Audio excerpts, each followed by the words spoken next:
अभ्यास 29 80 WPM की speed से स्टार्ट होगी 3 सेकंड बाद। स्टार्ट। अध्यक्ष महोदय, हम एक ऐसे दुराहे पर खड़े हैं जहां हमारा भविष्य हमें आगे की तरफ धकेल रहा है और अतीत पीछे की तरफ घसीट रहा है। हम इस उलझन को किस तरह सुलझाएं और अपने जीवन का कैसा ढांचा तैयार करें जिससे हमारी ज़रूरतें भी पूरी हो और हमारे मन और आत्मा को भी खुराक मिलती रहे। हम अपने किन पुराने आदर्शों को कौन सा नया रूप दे सकते हैं? हमारे देश की अपनी खास समस्याएं हैं और साथ ही हम दुनिया के बड़े-बड़े मामलों से गुथे हुए हैं।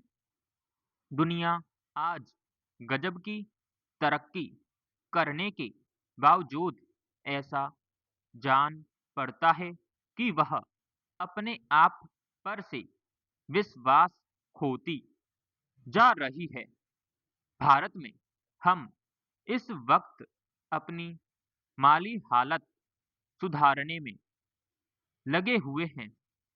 पंचशील योजनाओं से हम अपनी जनता का रहन-सहन उठाने की कोशिश कर रहे हैं और बहुत ठीक कर रहे हैं।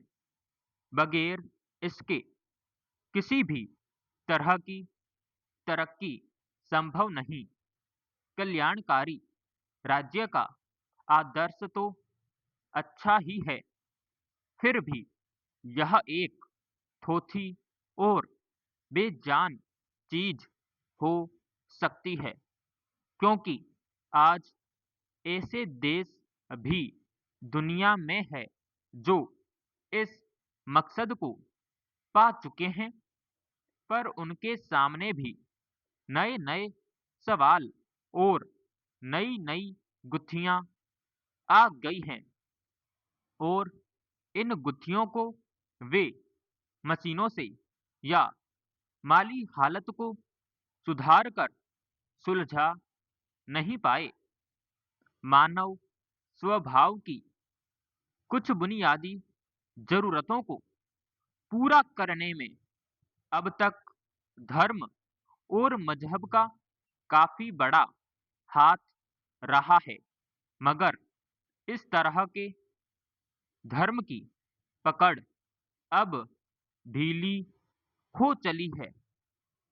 उसका असर फीका पड़ चुका है और वह आजकल की दलीलों और साइंस के सामने टिक नहीं पा रहा है।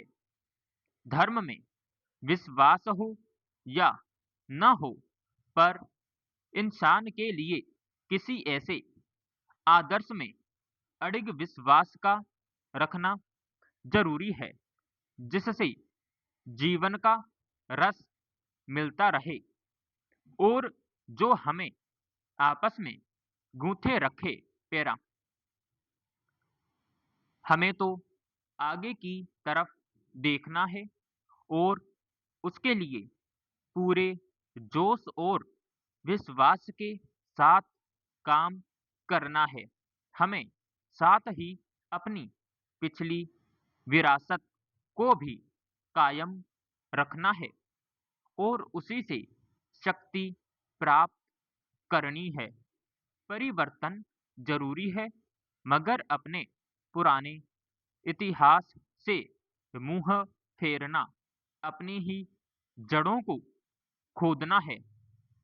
अतः इस परिवर्तनशील समाज में यह देखना भी आवश्यक है कि इस परिवर्तन से कहीं किसी स्थान पर सामाजिक ढांचों को चोट तो नहीं पहुंचती या किसी रूप में सामाजिक अहित तो नहीं हो रहा।